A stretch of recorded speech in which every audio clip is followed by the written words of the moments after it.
Здравствуйте, меня зовут Ксения Георги, я социальный педагог, руководитель опорного центра и Довирумовского центра профессионального образования и председатель Союза родителей языкового погружения.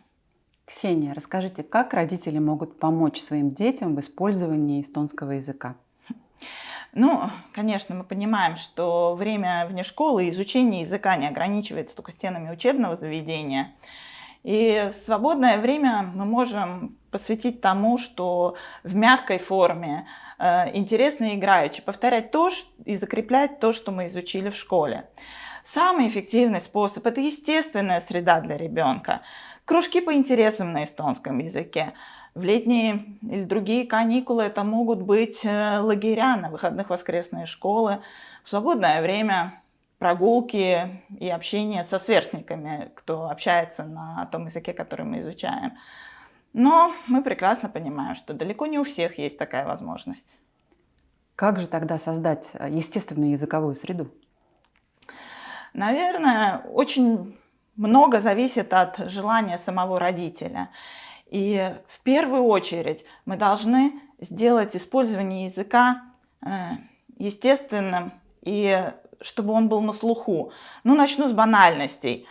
Мультфильмы, песни, игры, которые в телефонах, обучающие игрушки в телефонах, планшетах, на компьютере. Сейчас, конечно, меня сразу закритикуют за это, но тем не менее мы можем все это использовать для изучения языка. Самые примеры, которые мы приводим чаще всего, lasteekran.ee портал. Там большой выбор мультфильмов, фильмов, передач на абсолютно разный возраст, и все они на эстонском языке. Также там есть развивающие игры, викторины, которые позволят изучать язык. Из YouTube-каналов, например, Ляля канал, где обучающий эстонскому языку видео. Песни — это Лолала канал. Или же на сайте laulut.ee можно скачать тексты всех популярных эстонских детских песенок и вместе с ребенком изучать то, что он учит, например, в садике или школе, и петь эти песни вместе. Это поможет и тем родителям, кто плохо владеет эстонским языком, чтобы самому развивать собственную речь. Создайте среду вокруг себя, список покупок на эстонском языке, список дел на эстонском языке. Ну, если очень плохое владение языком у ребенка, можно подкрепить это визуальными картинками тоже. Провоцируйте ребенка использовать язык в повседневной жизни. Если возраст позволяет, пусть он сделает покупки в магазине сам на эстонском языке, спросит дорогу, куда пройти на эстонском языке. Но дети любят играть. Может быть, и такую возможность можно использовать? Да, обязательно. Опять же, это очень популярный наш совет. Сделайте изучение языка не самоцелью, сделайте это возможностью проведения качественного совместного времени с ребенком. Настольные игры подойдут, в принципе, практически любые, только берите их именно на эстонском языке. Это Scrabble, Memory, Double. Самое популярное, наверное, для изучения языка остается Alias, Тик-так-бум. Любые эти варианты, 5 секунд. Это все позволяет закрепить и вспомнить, и повторить весь тот словарный запас, который у ребенка уже есть. Если нету купленных игр уже, можно использовать такие... Вспомните все то, во что мы играли в свое детство, когда у нас не было такого выбора готовых игр. Это слова, кто больше составит коротких слов из длинного. Это рифмы, ассоциации, испорченный телефон. Подвижные игры любят дети. Прыгаем на скакалке и повторяем в это время какую-то эстоноязычную считалочку. Ритм, повтор, мы выучиваем новые слова и запоминаем их. Игры с мячом. Помните, ну все играли в детстве.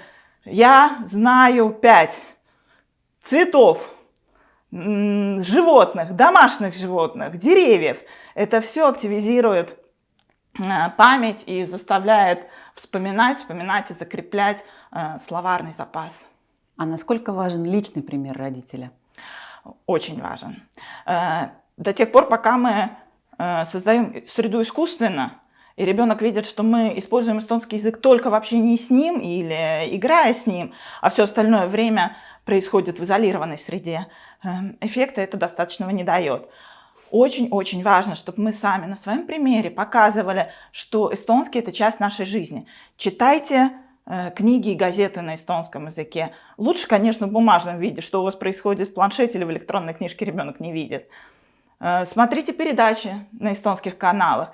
Посмотрите с детьми постарше вместе эстоноязычные на эстонском языке детские фильмы или подростковые фильмы. Там вы можете выбрать субтитры, например, на том же канале Юпитер. Вы можете выбрать множество интересующих вас фильмов, смотреть на эстонском языке с субтитрами, и вы получаете подкрепление и на слух, и визуально. И это один из самых эффективных способов изучения языка вместе. Радио в машине. Каждое утро вы везете детей куда-то, скорее всего, и у вас играет радио. Поставьте это радио играть на эстонском языке. Пусть ребенок видит, что эстонский язык – это совершенно естественная часть вашей среды, что вы тоже его используете, и что вы тоже не боитесь ошибаться. И тогда у ребенка будет интерес, у ребенка не будет ощущения, что это что-то искусственное, и это поддержит мотивацию изучать язык. Спасибо большое, Ксения. Вы много всего рассказали. А для тех, кто хочет начать прямо сразу, какие-то 3, 4, 5 самых простых шагов? Давайте остановимся на одном. Самое простое. Маленькие шаги. Вы придете сегодня домой, или, может быть, вы уже дома. Составьте список покупок или дел на эстонском языке вместе с ребенком. Исследуйте ему и используйте его в повседневной жизни. Уже этот маленький шаг позволит вам продвинуться к созданию естественной эстоноязычной среды. И помните, вашей задачей не является научить ребенка эстонскому языку. Ваша задача сделать использование этого языка естественным и поддержать мотивацию к изучению языка, а через это все в том числе и учебную мотивацию в целом. Большое вам спасибо и надеюсь, что вы нашли что-то полезное для себя.